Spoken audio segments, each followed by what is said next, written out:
कि हर गांव में अगर 25 लोगों के पास ही आयुष्मान कार्ड है और उनका फ्री में जब इलाज होगा तो वो जंगल में आग की तरह बात फैलेगा कि अरे जल्दी से आयुष्मान कार्ड बनवाओ, क्योंकि आयुष्मान कार्ड वालों का फ्री, नथिंग टू वरी, चिंता की कोई बात नहीं है। Despite having all qualities I could not become an army officer. Sir, आज विद्यापति हॉस्पिटल का विधिवत रूप से उद्घाटन हुआ है, क्या कुछ कहेंगे एक ऑनर होने के नाते? सच में अगर पूछा जाए तो विधिवत रूप से उद्घाटन तो अभी नहीं हुआ है, क्योंकि अगर उद्घाटन शब्द को मैं इस्तेमाल करूंगा तो मेरे हजारों के हजारों संख्या में मित्र और शुभचिंतक नाराज हो जाएंगे। मैंने अभी किसी को नहीं कहा है, सिर्फ हमारे डॉक्टर्स का जो टीम है, पैनल है, वो अपना काम को शुरुआत तो पहले से कर रखे थे, लेकिन आज थोड़ा थोक रेट में डॉक्टर्स की उपस्थिति हुई है और जिसके चलते हम लोग काम को गति दिए हैं, अपने काम को थोड़ा गति दिए हैं और वही काम किए। सर, क्या क्या सुविधाएं दे रहे हैं इस हॉस्पिटल में? देखिए, आपको तो पता होगा कि मैं फ़ौज में था। सैनिक स्कूल से पढ़ने के बाद नेशनल डिफेंस एकेडमी में हिंदुस्तान में 21वां था, बिहार का टॉपर था। सैनिक स्कूल रीवा मध्य प्रदेश का टॉपर था और मेरे साथ स्विमिंग पूल में एक दुर्घटना हुई जिसके चलते मैं फ़ौज से निष्कासित हो गया, बाहर आ गया। तो हमारे अंदर एक फीलिंग आई कि नथिंग टू वरी, चिंता की कोई बात नहीं है। Despite having all qualities, I could not become an army officer. Nothing to worry. I will make army officer. I will produce army officer.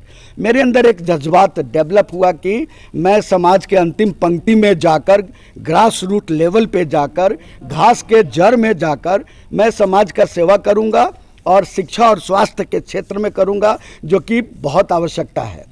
तो उस बात को ध्यान में रखते हुए मैं एक CBSE एफिलिएटेड स्कूल खोला, जो कि आपको पता ही है कि अवार्डेड है और ग्रास रूट लेवल पे है और हज़ारों के संख्या में इस इलाका के बच्चे दुनिया के कोना में, इंडिया में ही नहीं विदेश में, शिकागो तक जाकर इस स्कूल का, इस समाज का झंडा फहरा रहे हैं। तो ये तो मकसद मेरा पूरा हो गया शिक्षा वाला। मेरे अंदर एक दूसरी फीलिंग आई कि अमर्त्य सेन जो फेमस इकोनॉमिस्ट हैं, नोबेल प्राइज विनर, उन्होंने कहा कि if you really want to do something for your nation, try to do at grass root level and that too either in the field of education और health. या तो आप शिक्षा के क्षेत्र में काम करें और न तो स्वास्थ्य के क्षेत्र में काम करें।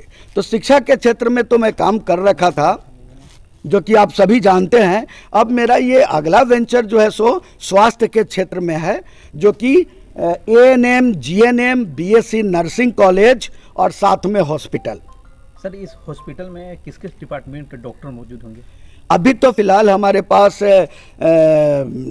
MBBS plus BDS plus BAMS हर तरह के डॉक्टर्स उपलब्ध हैं और हम हर तरह का विभाग चला रहे हैं। ऑर्थोपेडिक भी चला रहे हैं वीकली बेसिस पे, और फिजिशियन भी हैं, सर्जन भी हैं और डेंटिस्ट भी हैं, ऑप्थेल्मोलॉजिस्ट भी हैं, गायनी भी है हमारे पास।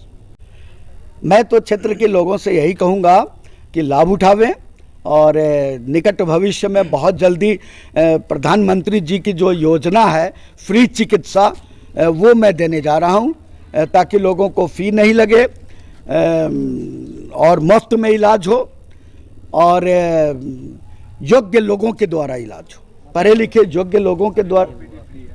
OPD अभी भी हमारे यहाँ हमने कहा है कि फ्री में इलाज कराइए लोगों का। आयुष्मान कार्ड की आप बात कर रहे हैं, आयुष्मान भारत के द्वारा जो इलाज होता है, लेकिन अधिकतर जो गांव समाज में लोग हैं, 80% लोगों के पास वो कार्ड नहीं है। जो निम्न तबका के लोग हैं, मध्यम गति के लोग हैं, तो गरीब तबका के लोगों के लिए किस तरह का इलाज होगा? बहुत सुंदर बात आप बोले हैं, लेकिन इस बात को भी आपको समझना होगा कि हर गांव में अगर 25 लोगों के पास ही आयुष्मान कार्ड है और उनका फ्री में जब इलाज होगा तो वो जंगल में आग की तरह बात फैलेगा कि अरे जल्दी से आयुष्मान कार्ड बनवाओ, क्योंकि आयुष्मान कार्ड वालों का फ्री में इलाज हो रहा है। तो ये बहुत जल्दी ही लोग आयुष्मान कार्ड बना देंगे, लोगों में जागृति हो जाएगी। लोगों में जागृति आ जाएगी और वो बहुत जल्दी आयुष्मान कार्ड बना लेंगे। चलिए सर, हमसे बात करने के लिए बहुत बहुत धन्यवाद सर। धन्यवाद।